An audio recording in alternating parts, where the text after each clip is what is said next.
हार्दिक पांड्या को इतना गुस्सा क्यों आते हैं? পাকিস্তানে তখন 9 উইকেট পড়ে গিয়েছে।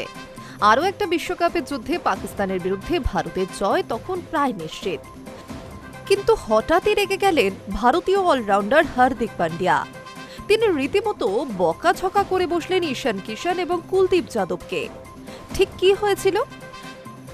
রবিবার কলম্বো মহাযুদ্ধের সবচেয়ে গভীরতম, সবচেয়ে অর্থবহ মুহূর্তটা সৃষ্টি হয়েছিল পাকিস্তান ইনিংসের 18তম ওভারে। খেলার বিধান ততক্ষণে জারি হয়ে গিয়েছে। পাকিস্তান হারছে, 9 উইকেট চলে গিয়েছে। শাহিন শাহ আফ্রিদি হিতহিত শূন্য হয়ে ব্যাট ঘোরানোর অক্ষম প্রচেষ্টা চালাচ্ছেন। ঠিক সেই সময় প্রবল বকাঝকা শুরু করে দিলেন হার্দিক পান্ডিয়া। নিশানা দুজন, ঈশান কিষান এবং কুলদীপ যাদব। প্রথমজন আবার কলম্বো মহানায়ক। কি ব্যাপার? পরপর 2 বলে 2খানা ক্যাচ ছেড়েছেন তারা। ওভারের শেষ বলে উসমান তারিকের স্টাম্প উড়িয়েও ভারতীয় অলরাউন্ডারের রাগ পড়ল না। সামনে আবার পড়লেন কুলদীপ, আবার ঝাড় খেলেন। পাকিস্তানের ইনিংসের 18তম ওভারের 2টি ঘটনা। প্রথম বলই শাহিন আফ্রিদির গ্লাভ স্পর্শ করে, কিন্তু বল ধরতে পারেনি ঈশান। এর ঠিক পরের বলে বড় শট মারতে গিয়ে টাইমিং মিস করেন আফ্রিদি। বল সোজা চলে যায় লং অনে দাঁড়ানো কুলদীপের কাছে। লোপ্পা একটা ক্যাচ তালুবন্দি করতে পারেননি ভারতীয় স্পিনার। তার উপর চায়নাম্যান স্পিনারের হাতে লেগে বল চলে যায় সীমানার বাইরে। যেখানে উইকেট আসার কথা ছিল সেখানে পাকিস্তান স্কোরবোর্ডে যুক্ত করে 6 রান। এরপর আর রাগ ধরে রাখতে পারেননি হার্দিক পান্ডিয়া। সেই ওভারের শেষ বলে অবশ্য উসমান তারিককে বোল্ড করেন ভারতীয় অলরাউন্ডার। 114 রানে গুটিয়ে যায় পাকিস্তান। 61 রানে ভারত জিতলেও রাগ কমেনি হার্দিকের। ভারতীয় ক্রিকেটাররা যখন নিজেদের মধ্যে হাত মেলাচ্ছেন, তখন হার্দিককে দেখা গেল কুলদীপের হাত ধরে তুমুল বকুনে দিতে। বাধ্য ছেলের মতো মন দিয়ে শুনছিলেন কুলদীপও। পরে অবশ্য রিঙ্কু সিং গিয়ে হার্দিককে সরিয়ে আনেন। তবে কেবল হার্দিক নন, ক্যাচ ফসকানোয় খুশি ছিলেন না ভারত অধিনায়ক সূর্যকুমার যাদবও।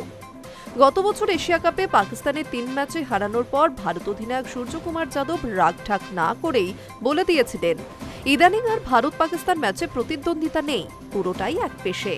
সূর্য যে বিশেষ ভুল কিছু বলেননি সেটা আরও একবার প্রমাণ করল পাকিস্তান দল। সলমান আলী আঘারা দেখিয়ে দিলেন বড় ম্যাচে বড় দলের বিরুদ্ধে খেলতে হলে ঠিক কি করা উচিত নয়। যে লজ্জার ক্রিকেট পাক দল উপহার দিল, তাতে নেটিজেনদের কেউ কেউ বলছেন এর চেয়ে বয়কটই শ্রেয়। এদিন যেন শুরু থেকে আত্মঘাতী মানসিকতা নিয়ে নেমেছিলেন সলমান আঘারা। প্রথমত এত বড় ম্যাচে টসে জিতে প্রথমে ফিল্ডিংয়ের সিদ্ধান্ত, তারপর সেই সিদ্ধান্তকে ভুল প্রমাণ করার মরিয়া চেষ্টা। স্পিনাররা দিব্যি বল করছিলেন, অথচ দলের ব্রহ্মাস্ত্র উসমান তারিককে সলমান আলী আঘা আনলেন 11তম ওভারে। ততক্ষণে স্কোরবোর্ডে প্রায় 100 খানেক রান উঠে গিয়েছে। ঈশান কিষান বিধ্বংসী ইনিংস খেলে ফেলেছেন। আবার 19তম ওভার পর্যন্ত স্পিনাররা ভালোই বল করছিলেন, কিন্তু 20তম ওভারে একাধিক স্পিনারের ওভার থাকা সত্ত্বেও ঠিক কোন যুক্তিতে শাহিন আফ্রিদিকে আনলেন সলমান আঘা, সেটা তিনিই বলতে পারবেন। সেই ওভারে যে 16টি রান হয়ে গেল, সেটাই পাহাড় প্রমাণ চাপ তৈরি করে দিল পাকিস্তানের উপর। ইতিহাস বলছে টি-20 বিশ্বকাপে 8 ম্যাচের মধ্যে একমাত্র 2021 সালে প্রতিবার হেরেছে পাকিস্তান। 2021 সালের সেই হারের পর ভারতীয় ক্রিকেটে আমূল বদল এসেছে।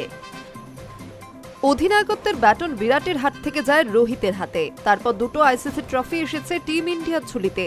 অথচ বছরের পর বছর ধরে বদলাচ্ছে না পাকিস্তান ক্রিকেট। দিন দিন যেন দুর্বল থেকে দুর্বলতর হচ্ছেন সলমান আলী আঘারা। ভারত পাকিস্তানের যে প্রতিদ্বন্দ্বিতা একটা সময় ক্রীড়া জগতে সুবিদিত ছিল, যে ম্যাচের আগে তো বটেই, ম্যাচ শেষ না হওয়া পর্যন্ত টান টান উত্তেজনা থাকত, সেসব যেন কোথায় হারিয়ে গিয়েছে পাক দলের অপদার্থতায়। টানটান মহারণের বদলে এক পেশে এই ম্যারম্যারে ম্যাচ 2 চিরশত্রুর চিরন্তন লড়াইকে কলুষিত করে তুলছে। এই যদি মাঠের পারফরমেন্স হয়, এর চেয়ে কি বয়কটই শ্রেয় নয় পাকিস্তানের? আবারও বিশ্বকাপের মঞ্চে ভারতের কাছে দুর্মুষ হয়েছে পাকিস্তান। গত বছর এশিয়া কাপে অধিনায়ক সূর্যকুমার যাদবের পর এবার রবিবারের ম্যাচ শেষে ভারতীয় স্পিনার অক্ষর প্যাটেল জানালেন, ইদানিং আর ভারত পাকিস্তান ম্যাচে প্রতিদ্বন্দ্বিতা নেই। তার কথাটা যে কতটা সঠিক সেটা আবারও প্রমাণ হয়েছে। ভারতীয় দলের কাছে পাকিস্তান কেবল সাধারণ একটা প্রতিপক্ষ। শত্রুতার কথা মাথাতেই রাখে না team India. Hi news network.